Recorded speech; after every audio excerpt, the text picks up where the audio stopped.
What's good, TMG fam? It's your boy L, and I'm back with another reaction. How y'all feel? Welcome back to the channel. Salute, man. So listen, bro, I ain't playing it this way. This feel like we dealing with parents and teenagers and stuff like that today, man. I did not plan it, but here we are. 3 disturbing true parents horror stories. Horror stories. Now the description reads, this one is for the parents out there. These are 3 stories written by parents involving their children and their traumatic experiences. Now, when it comes to children, I could probably put out a laundry list of traumatic experience my kids have given me, man. All the way back to when my son was a little kid and he sat down and we were cleaning up and he sat down and he pulled his little car seat out and sat down in it and strapped his own self in it and was playing and tilted himself over and chipped his tooth. Like, being your first kid, you know how apprehensive you are with your first kid, man. Everything is like blown out of proportion. Oh my God, oh my gosh, oh my gosh. You know what I mean? Everything is blown out of proportion with your first kid, bro. You know, from the moment you have them, shoot, even throughout the pregnancy, that's your most scary pregnancy. Everything with your first kid. If you haven't had one yet, trust me, I'm telling you, I'm giving you advice right now. That first kid, everything is gonna be like blown way out of proportion. By the time the second kid get here, you're gonna be like, yeah, so it'd be all right. Just rub some dirt on it. That's the famous go-to. Am I right? Am I right? Or am I right? Am I right?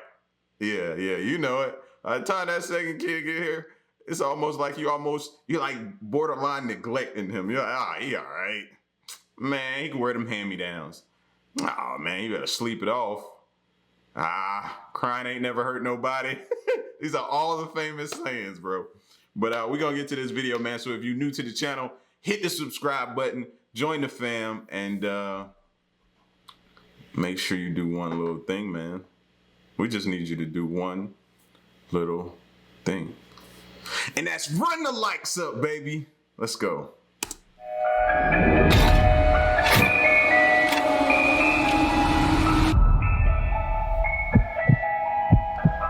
Oh, he wrong for this music. I'm a single mother of 2. My ex-husband and I take turns watching the kids month to month. My son Luke is 15 and my daughter Melissa is 10. This happened just a few months ago. I did some late night grocery shopping after work. Luke had texted me earlier that he was going out with his friends. It was a Friday night. I wasn't thrilled with him leaving Melissa alone, but 10 is the age a lot of parents are more comfortable leaving their kids alone, and he knows I can't expect him to babysit her anymore. I got back to the house around 9 o'clock at night. I had to make 3 or 4 trips from the car to the house because of the amount of groceries I bought. I always overdo it with the groceries on the months I get to watch the kids. And then on the months alone, I'm the complete opposite. When I finally finished putting all the groceries in the fridge and pantry, I went upstairs to greet Melissa. I heard the shower running in the bathroom, so I went back downstairs to lay down in the living room and put on my show on Netflix. I was halfway through an episode, and I still hadn't heard Melissa leave the bathroom upstairs. Yeah, see, 2 different parents, because I done hit that. You good? Knocked on the door. You good? Oh, okay. All right, just make sure, letting you know I'm home. You know what I mean? Like, I done seen way too many movies, bro. I'm still knocking on that door. I ain't going in, but I'm gonna knock on that door and make sure you answer me. You better answer me. Long hot showers aren't free, and I never condone my kids wasting water. I went up there to knock on the door and tell her to get out of the shower soon. I went back downstairs to resume my show. Only for about 5 minutes, though. Melissa was still in the shower, so I went back up there again and knocked louder. This time I waited for her to acknowledge me, but when she didn't, I continued to knock louder and yell her name angrily. It took me a little bit to notice through the bottom crack of the door that the light was off in the bathroom. I tried the doorknob, but the door was locked. The locks on my doors inside the house are easily unlocked with a fingernail though, so I had to force my way in, now growing concerned. As the door opened, I yelled into the room at my daughter, at that moment feeling more furious than anything. I flicked the light switch up and went over to the tub. I yanked the curtain half open, honestly not knowing what to expect, but not in my worst nightmare would I have expected to find some 50-something-year-old withered-looking woman laying flat in the bathtub with the shower spraying water onto her. I screamed so loud and long until I lost the ability to scream for a few seconds. I had my back pressed up to the mirror. Everything on the counter had fallen to the ground. I felt an unexplainable sense of shock and horror. The woman stood up in the tub looking at me, her hair and clothes obviously drenched. I slammed the bathroom door shut and screamed Melissa's name. I checked her room first thing, and I found her hiding under the covers. I grabbed her and tugged her out of the room. As we passed the bathroom door towards the stairs, that woman was standing in the doorway of the bathroom. Everything about her looked like a zombie. Her eyes, her movement. I made sure to grab my cell phone before locking the two of us in the spare room in the basement. I called the police. As I waited for the police to come, Melissa told me she thought it was me who came into the house. But when she saw some random, scary-looking woman walking up the stairs, she ran to her room to hide. Luke left the front door unlocked when he left. The police showed up in a timely manner. I talked to the police and told them exactly what Melissa told me. I described the woman's appearance, noting she was also soaked, and because of that I couldn't give a good description of her hair besides long and graying.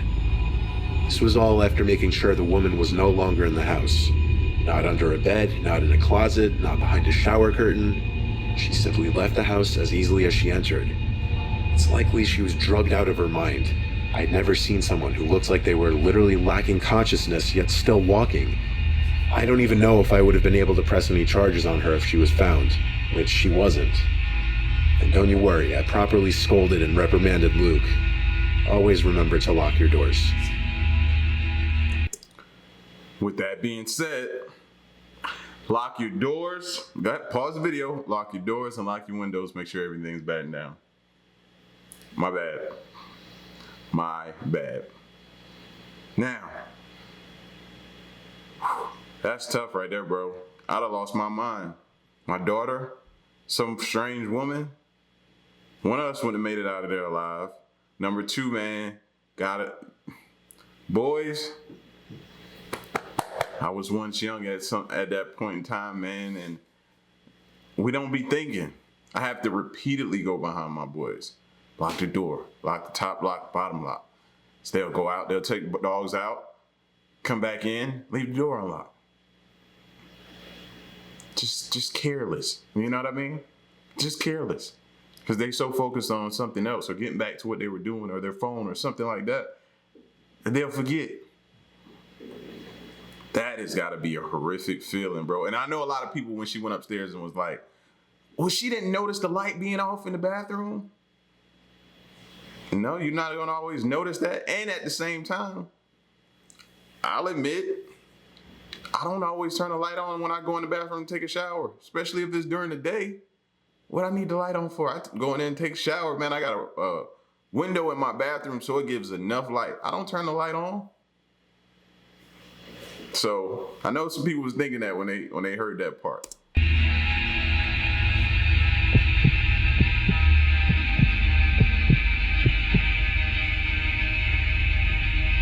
This was over 15 years ago. We once went to this family resort in New York State. We took our two kids who were 4 and 6 at the time. This focuses on our 6-year-old Michael Jr. We were on vacation around Easter time, so the resort had a bunch of fun little festivities set up for the kids, like Easter egg hunts, Easter decorations during bingo, and someone walking around in a big Easter bunny costume. While we were in the dining hall one evening, the Easter bunny was walking around giving kids high fives. When he came over to our table, our 4-year-old Peter hid under the table crying, but Michael Jr. gave him the high five and wasn't afraid at all. The guy in the bunny suit walked away quickly, probably to get our son to stop crying. The next day, there was an Easter egg hunt, which was in one of the fields by the kids' center of the resort. I watched the kids scrambling to collect eggs while my husband Mike was elsewhere. I'm not really sure what he was doing. The Easter bunny guy was walking around the field interacting with the kids. I noticed he knew to avoid Peter. Peter came running to me when the Easter bunny got near to him. He would do the same thing with Santa around the holidays. The guy in the bunny suit was interacting with Michael a lot. I found it kind of cute. I just didn't want Peter around him so that he wouldn't start crying again. So I brought him to the other side of the play area for a little while. Kids can pick up on energy. Remember that. Oh, how else? Trust me, they can. They just, I don't know what it is about them. They can pick up on energy, vibes. sometimes better than we can, man. Pay attention when they give off those energies, man, and they just don't want nothing to do with somebody. When it looked like the Easter Bunny was gone, I walked him back to where Michael Jr. was last, but I couldn't see him. I started calling his name. Then another parent came up to me and asked if I was looking for a boy wearing a red sweater. I said yes, and she told me the guy in the Easter Bunny costume walked him out of the field area in the direction of the parking lots. She told me this in a slightly concerned-sounding tone. I picked up Peter and ran in the direction that the woman pointed. I ran faster than I ever could, while holding my son on top of it. Motherly instincts clearly kicking in, giving me an adrenaline boost. I saw the man in the Easter Bunny costume holding my child's hand, approaching a black car. I screamed at the top of my lungs at him to get away from my son. Then I screamed Michael's name. They both turned to look at us, and the man let go of my son's hand. Michael ran over to me, not realizing at all the danger he was just in. The man in the costume said to me that he was trying to find his mom since he looked lost, but that was total BS. He was about to get in his car with my 6-year-old son. I tried to yank the mask off of him, but he shoved me and yelled at me to piss off. Then he got in his car and drove away. I tried to remember his plate number, but he was gone too quickly. I called my husband on my old archaic cell phone, and I brought my kids to the front desk of the resort to meet him there. They said the man in the Easter Bunny costume didn't work there. I was I was afraid of that. I was afraid of that.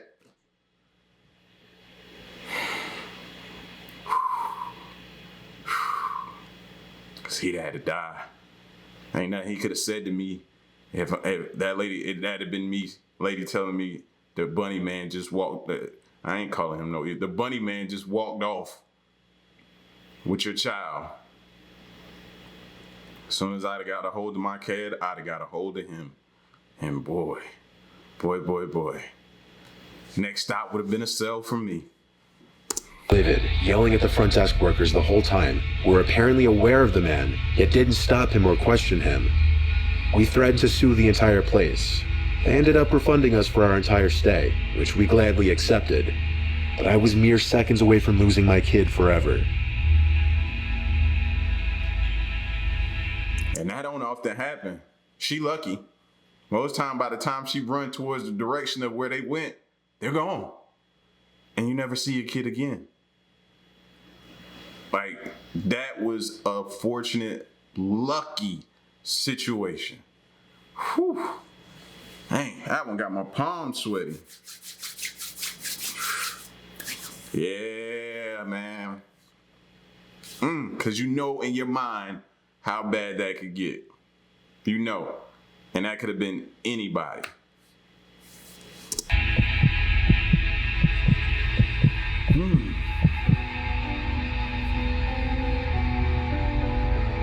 We adopted our son Charlie at the age of 2.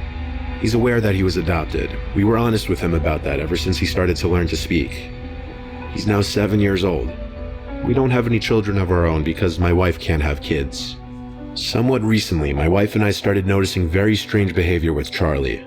And what motivated me to actually sit down and write this was something my wife and I still can't explain. There's an upstairs toy room for Charlie since there's 2 extra bedrooms in our house. He has a big toy closet in there, and the whole room has a bunch of toys like a Lego table, action figures, and such. For the duration of about a month, at different times we'd hear Charlie talking to himself. Not like role-playing talking in his play, we'd overhear him speaking as if he were talking to another person in the room. The first time this happened, my wife wasn't home, but as I passed his playroom, I overheard him talking as if he had a friend in there, and I swear to God, I actually walked in just to make sure he didn't actually have a friend in there. When I walked in, I saw him sitting at his Lego table with a couple of his WWE action figures on top of it. But he wasn't currently playing with any of them. He was just sitting there blankly staring at me. I asked, "Who are you talking to?" He shrugged his shoulders. As weird as it was, I had to assume he was just playing. The next time something strange happened, it was a lot worse. This time my wife was at least home to witness it with me. We were in the kitchen, Charlie was in the backyard playing. We heard him laughing and talking suddenly, so my wife went to look out the window to see what he was doing. Then she called me over to look as well. What we saw was Charlie talking to thin air, as if he were talking to a person. It resembled him trying to show someone who wasn't there how to use the plastic sword in his hand. I expressed to my wife my concern, She said he may just have an imaginary friend. I told her I didn't know how I felt about that. She seemed to feel it was completely normal. He said, I don't know how I felt about that. Like, he need to ask my permission before he can have an imaginary friend. You know what I mean? That's the way he said it. Like Charlie needed to ask first. Nah, bro, you know the rules of this house. You gotta ask permission to have imaginary people over. It's too many people in here now. Fast forward to like the third or fourth instance. It was 9 o'clock on a school night, approaching Charlie's bedtime. He was in his playroom still. I was trying to be lenient with the bedtime and let him play for a few more minutes. I heard Charlie laughing and talking to his imaginary friend again. I curiously had to take a peek into the room. As I opened Charlie's door, I heard his closet door shut. I looked at Charlie, standing up in the dead center of the room, with his toys scattered around him. I asked him who's in the closet, and something on the inside of it fell. It sounded like a big plastic toy. I asked one more time who's in the closet in a yell. He said George. I swung the door open, expecting one of his little friends in there. Maybe my wife let him have a play date or sleepover without telling me. But the closet was empty besides his toys. I picked Charlie up against his will and brought him to his room. Ooh, bro, I thought he was about to say there was a guy. I thought it was going to be a guy, and I can't even lie to you, bro. Oh, man. I be getting way too invested in these stories, man. So I thought he was going to open the door and it was going to be some older man standing there. He's like, Dad, that's who I've been telling you about the entire time. I told him he was going to bed. Then I told my wife about the closet door closing on its own, and then the toy inside falling on its own. She thought I was messing with her at first, but then she saw I was serious. That night, I woke up to sounds from down the hall in Charlie's playroom. We sleep with the door open. I woke my wife and told her to follow me quietly. We tiptoed to the toy room. Charlie wasn't in there, but a distinct, loud clicking sound was coming from inside the toy closet. I opened it, showing bravery for my wife, and as I did, the clicking stopped. We dug for any kind of electric toys that may have made that clicking sound. Nothing, though. I think that was the night I became a believer in the paranormal. The next morning, I woke to my wife's scream. She was holding our wedding photo. It was cracked right down the middle, not just the picture in the glass, but the frame too. It was cracked perfectly down the middle, separating the two of us. We took Charlie and stayed with my mom for a week. Then, after a week, my wife and I returned to the house. We listed the house for sale, and after a few days of normalcy, we brought Charlie back to the house. But we moved out a month later. Can you blame him? I can't.